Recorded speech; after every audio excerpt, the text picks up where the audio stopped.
ಭಾರತ ಮತ್ತು ಪಾಕಿಸ್ತಾನದ ಗಡಿಯಲ್ಲಿ ಈಗ ಉದ್ವಿಗ್ನ ಪರಿಸ್ಥಿತಿ ನಿರ್ಮಾಣವಾಗಿದೆ. ಕಳೆದ 2 ದಿನಗಳಿಂದ ಪಾಕಿಸ್ತಾನ ಪದೇ ಪದೇ ಕದನ ವಿರಾಮ ಉಲ್ಲಂಘನೆಯನ್ನು ಮಾಡ್ತಾನೆ ಇದೆ. ಆದರೆ ಜಮ್ಮು ಕಾಶ್ಮೀರದ ರಜೌರಿಯಲ್ಲಿ ಪಾಕ್ ಅಟ್ಟಹಾಸ ಮೆರೆದಿದೆ. ನಾಗರಿಕರನ್ನೇ ಗುರಿಯಾಗಿಸಿಕೊಂಡು ಮತ್ತೆ ಪಾಕಿಸ್ತಾನ ದಾಳಿ ಮಾಡ್ತಾ ಇದೆ. ಪಾಕಿಸ್ತಾನದ ದಾಳಿಗೆ ರಜೌರಿಯಲ್ಲಿ ಮನೆಗಳು ಧ್ವಂಸವಾಗಿದೆ. ಪಾಕಿಸ್ತಾನ ಕಳೆದ 2 ದಿನಗಳಿಂದ ಕದನ ವಿರಾಮ ಉಲ್ಲಂಘನೆ ಮಾಡ್ತಾನೆ ಬರ್ತಾ ಇದೆ. ಡ್ರೋನ್ ಅಟ್ಯಾಕ್ ಮಾಡ್ತಾ ಇದೆ, ಕ್ಷಿಪಣಿ ದಾಳಿಯನ್ನು ಮಾಡ್ತಾ ಇದೆ. ಈಗ ರಜೌರಿಯಲ್ಲಿ ಮನೆಗಳ ಮೇಲೆ ಅಟ್ಯಾಕ್ ಮಾಡಿದಂತಹ ಈಗ ಈ ಒಂದು ದಾಳಿಗೆ ಮನೆಗಳು ಧ್ವಂಸವಾಗಿದೆ. ನಾಗರಿಕರನ್ನೇ ಪಾಕಿಸ್ತಾನದ ಉಗ್ರರು ದಾಳಿಯನ್ನು ಅವರನ್ನೇ ನಾಗರಿಕರನ್ನೇ ಟಾರ್ಗೆಟ್ ಮಾಡಿಕೊಂಡು ದಾಳಿ ಮಾಡ್ತಾ ಇದೆ. ಪಾಕಿಸ್ತಾನದ ದಾಳಿಗೆ ರಜೌರಿಯಲ್ಲಿ ಮನೆಗಳು ಧ್ವಂಸವಾಗಿದೆ. ಸರಣಿ ಸ್ಫೋಟಕ್ಕೆ ಹಾನಿಗೊಳಗಾಗಿದೆ ಮನೆಗಳು. ಜಮ್ಮು ಕಾಶ್ಮೀರದಲ್ಲಿ ಈ ಕ್ಷಣದವರೆಗೂ ದಾಳಿ ಮುಂದುವರಿತಾ ಇದೆ. ಡ್ರೋನ್ ದಾಳಿಗೆ ತತ್ತರಿಸಿ ಹೋಗಿದೆ ಜಮ್ಮು ಕಾಶ್ಮೀರ. ಜಮ್ಮು ಕಾಶ್ಮೀರದ ರಜೌರಿಯಲ್ಲಿ ಪಾಕ್ನ ಅಟ್ಟಹಾಸ ಮುಂದುವರೆದಿದೆ. ಈ ಕ್ಷಣದವರೆಗೂ ಪ್ರಕ್ಷುಬ್ಧ ವಾತಾವರಣ ನಿರ್ಮಾಣವಾಗಿದೆ. ನಾಗರಿಕರನ್ನೇ ಗುರಿಯಾಗಿಸಿಕೊಂಡು ದಾಳಿ ಮಾಡ್ತಾಗಿದೆ ಪಾಕಿಸ್ತಾನ.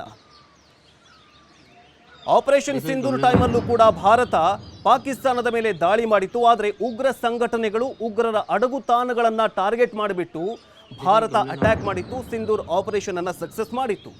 ಆದರೆ ಪಾಕಿಸ್ತಾನ ಏನ್ ಮಾಡ್ತಾ ಇದೆ ಅಂತಂದ್ರೆ ಭಾರತೀಯ ನಾಗರಿಕರನ್ನ, ಭಾರತೀಯ ಪ್ರಜೆಗಳನ್ನೇ ಟಾರ್ಗೆಟ್ ಮಾಡಿಬಿಟ್ಟು ಗುರಿಯಾಗಿಸಿಕೊಂಡು ದಾಳಿ ಮಾಡ್ತಾ ಇದೆ ಪಾಕಿಸ್ತಾನ. ಪಾಕಿಸ್ತಾನದ ನರಿಬುದ್ಧಿ ಈಗ ಮತ್ತೆ ಜಗಜ್ಜಾಹೀರಾಗಿದೆ. ನಾಗರಿಕರನ್ನೇ ಗುರಿಯಾಗಿಸಿಕೊಂಡು ದಾಳಿ ಮಾಡ್ತಾ ಇದೆ ಪಾಕಿಸ್ತಾನ. ಪಾಕಿಸ್ತಾನದ ದಾಳಿಗೆ ರಜೌರಿಯಲ್ಲಿ ಮನೆಗಳು ಧ್ವಂಸವಾಗಿದೆ. ಪಾಕ್ ಅಟ್ಟಹಾಸ ಮತ್ತೆ ಮುಂದುವರೆದಿದೆ. ಸರಣಿ ಸ್ಫೋಟಕ್ಕೆ ಮನೆಗಳು ಹಾನಿಗೊಳಗಾಗಿದೆ. ರಜೌರಿ ಮನೆಗಿದು. ಕಳೆದ ರಾತ್ರಿ ರಜೌರಿಯಲ್ಲಿ ಪಾಕ್ ಅಟ್ಟಹಾಸ ಮೆರೆಯುತ್ತೆ. ಡ್ರೋನ್ ದಾಳಿಯನ್ನು ಮಾಡುತ್ತೆ.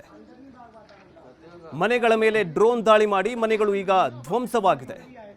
ಮನೆಗಳು ಹಾನಿ ಆಗ್ತಾ ಇದ್ದಾವೆ. ಈ ಎಲ್ಲ ದೃಶ್ಯಗಳು ರಜೌರಿಯಲ್ಲಿ ಕಂಡು ಬಂದಂತಹ ದೃಶ್ಯಗಳು. ಜಮ್ಮು ಕಾಶ್ಮೀರದ ರಜೌರಿ ಈಗ ಮತ್ತೆ ಪಾಕಿಸ್ತಾನದ ಕೆಂಗಣ್ಣಿಗೆ ಗುರಿಯಾಗಿದೆ. ಜಮ್ಮು ಕಾಶ್ಮೀರದ ಕೆಲವೊಂದಿಷ್ಟು ಮನೆಗಳನ್ನೇ ಟಾರ್ಗೆಟ್ ಮಾಡಿದೆ ಪಾಕಿಸ್ತಾನ. ಡ್ರೋನ್ ಅಟ್ಯಾಕ್ ಮಾಡ್ತಾ ಇದೆ ಪಾಕಿಸ್ತಾನ. ಅದು ಯಾರ ಮೇಲೆ ಅಂತಂದ್ರೆ ನಾಗರಿಕರನ್ನ ಗುರಿಯಾಗಿಸಿಕೊಂಡು ಪಾಕಿಸ್ತಾನ ಡ್ರೋನ್ ಅಟ್ಯಾಕ್ ಮಾಡ್ತಾ ಇದೆ. ಇದರಿಂದ ಮತ್ತೆ ಪಾಕಿಸ್ತಾನದ ನರಿಬುದ್ಧಿ ಈಗ ಮತ್ತೆ ವಿಶ್ವದ ಮುಂದೆ ಬೆತ್ತಲಾಗಿ ನಿಂತಿದೆ. ರಾತ್ರಿ ಆಗ್ತಾ ಇದ್ದಂತೆ ಪಾಕಿಸ್ತಾನ ಗಡಿಯಲ್ಲಿ ಉದ್ವಿಗ್ನ ಪರಿಸ್ಥಿತಿಯನ್ನು ನಿರ್ಮಾಣ ಮಾಡ್ತಾ ಇದೆ. ಡ್ರೋನ್ ಅಟ್ಯಾಕ್ ಮಾಡ್ತಾ ಇದೆ, ಕ್ಷಿಪಣಿ ದಾಳಿಯನ್ನು ಮಾಡ್ತಾ ಇದೆ. ಜಮ್ಮು ಕಾಶ್ಮೀರದ ರಜೌರಿಯಲ್ಲಿ ಮನೆಗಳ ಮೇಲೆ ಕ್ಷಿಪಣಿ ದಾಳಿಯನ್ನು ಮಾಡಿದಂಥ ಸಂದರ್ಭದಲ್ಲಿ ಮನೆಗಳಿಗೆ ಹಾನಿಯಾಗಿದೆ. ಜನರು ಬೆಚ್ಚಿ ಬಿದ್ದಿದ್ದಾರೆ. ಒಂದು ಕಡೆ ಡ್ರೋನ್ಗಳ ಅಟ್ಯಾಕ್ ಸದ್ದು, ಇನ್ನೊಂದು ಕಡೆ ಸೈರನ್ ಸದ್ದು. ಇದೆಲ್ಲದರ ನಡುವೆ ಈಗ ಕ್ಷಿಪಣಿ ದಾಳಿಯಿಂದಾಗಿ ಮನೆಗಳು ಈಗ ಧ್ವಂಸವಾಗಿದೆ.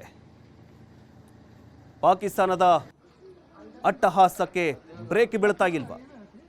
ಆದರೂ ಕೂಡ ಪಾಕಿಸ್ತಾನಕ್ಕೆ ಬುದ್ಧಿ ಕಲಿಸ್ತಾ ಇದೆ ಭಾರತ ವಾಯುಸೇನೆ.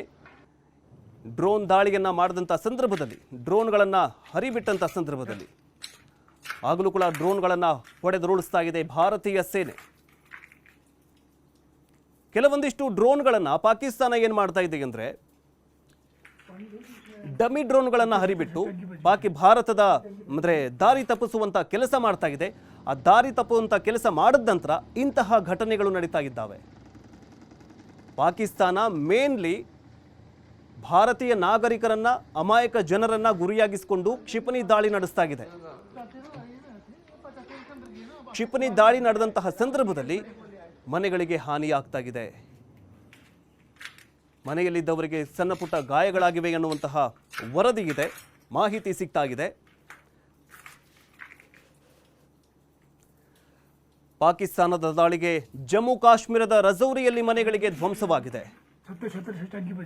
ಪಾಕಿಸ್ತಾನದ ಅಟ್ಟಹಾಸಕ್ಕೆ, ಪಾಕಿಸ್ತಾನದ ನರಿಬುದ್ಧಿಗೆ ಬ್ರೇಕ್ ಯಾವಾಗ ಅನ್ನುವಂತಹ ಪ್ರಶ್ನೆ ಇಡೀ ವಿಶ್ವವೇ ಕೇಳ್ತಾ ಇದೆ. ಪಾಕಿಸ್ತಾನ ಟಾರ್ಗೆಟ್ ಮಾಡ್ತಾ ಇರೋದು ನಾಗರಿಕರನ್ನ. ಭಾರತದ ವಾಯುಪಡೆಯೂ ಕೂಡ, ಭಾರತ ಸೇನೆಯೂ ಕೂಡ ಪಾಕಿಸ್ತಾನದ ಕೆಲವೊಂದಿಷ್ಟು ಡ್ರೋನ್ಗಳನ್ನ, ಕ್ಷಿಪಣಿಗಳನ್ನ ಹೊಡೆದುರುಳಿಸ್ತಾಗಿದೆ. ಆದರೆ ಮೊನ್ನೆ ಅಷ್ಟೇ 400 ಡ್ರೋನ್ಗಳನ್ನ ಭಾರತದ ಗಡಿಯಲ್ಲಿ ಹಾರಿಸಿತಂತೆ. ಅದರಲ್ಲಿ ಕೆಲವೊಂದಿಷ್ಟು ಡ್ರೋನ್ಗಳಿಗೆ ಅಂದರೆ ಯಾವುದೇ ಸ್ಫೋಟಕಗಳನ್ನು ಹೊತ್ಕೊಂಡು ಬಂದಿರಲಿಲ್ಲ. ಆದರೂ ಕೂಡ ಭಾರತದ ಸೇನೆಯನ್ನ ದಾರಿ ತಪ್ಪಿಸುವಂತಹ ಕೆಲಸ ಮಾಡ್ತಾ ಇದೆ, ಮೋಸ ಮಾಡಿ ದಾಳಿಯನ್ನು ಮಾಡ್ತಾ ಇದೆ ಪಾಕಿಸ್ತಾನ. ಯಾರ ಮೇಲೆ ಪಾಕಿಸ್ತಾನ ದಾಳಿ ಮಾಡ್ತಾ ಇದೆ ಅಂತಂದ್ರೆ ಅಮಾಯಕರ ಮೇಲೆ, ಭಾರತೀಯ ನಾಗರಿಕರ ಮೇಲೆ, ಭಾರತೀಯ ನಾಗರಿಕರನ್ನೇ ಟಾರ್ಗೆಟ್ ಮಾಡಿಬಿಟ್ಟು ದಾಳಿ ಮಾಡ್ತಾ ಇದೆ.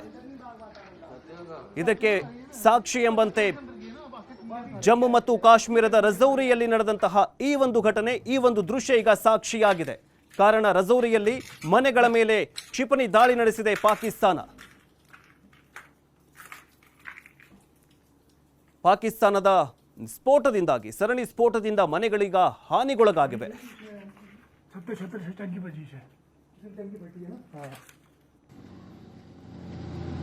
ಮನೆಯಲ್ಲಿದ್ದವರಿಗೆ ಸಣ್ಣ ಪುಟ್ಟ ಗಾಯಗಳಾಗಿವೆ ಅಂತೆ. ರಜೌರಿಯಲ್ಲಿ ಈಗ ಯುದ್ಧದ ವಾತಾವರಣ, ಯುದ್ಧದ ಕಾರ್ಮೋಡ ಈಗ ಮತ್ತೆ ಕವಿದಿದೆ.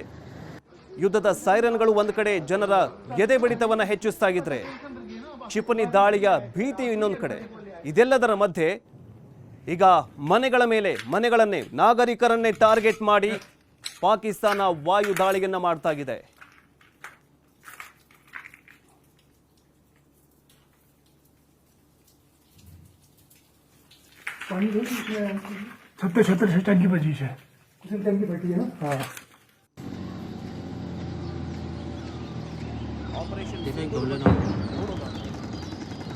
ಭಾರತ ಆಪರೇಷನ್ ಸಿಂಧೂರ್ ಬಗ್ಗೆ, ಅಂದ್ರೆ ಪಹಲ್ಗಾಮ್ನಲ್ಲಿ ನಡೆದಂತಹ ನರಮೇಧಕ್ಕೆ ಪ್ರತಿಯಾಗಿ ಆಪರೇಷನ್ ಸಿಂಧೂರನ್ನ ಭಾರತೀಯ ಸೇನೆ ಕೈಗೆತ್ತಿಕೊಂಡಿತ್ತು.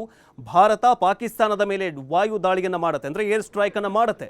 ಯಾರ ಮೇಲೆ ಏರ್ ಸ್ಟ್ರೈಕ್ ಮಾಡುತ್ತೆ? ಉಗ್ರರ ಮೇಲೆ ಏರ್ ಸ್ಟ್ರೈಕ್ ಮಾಡುತ್ತೆ.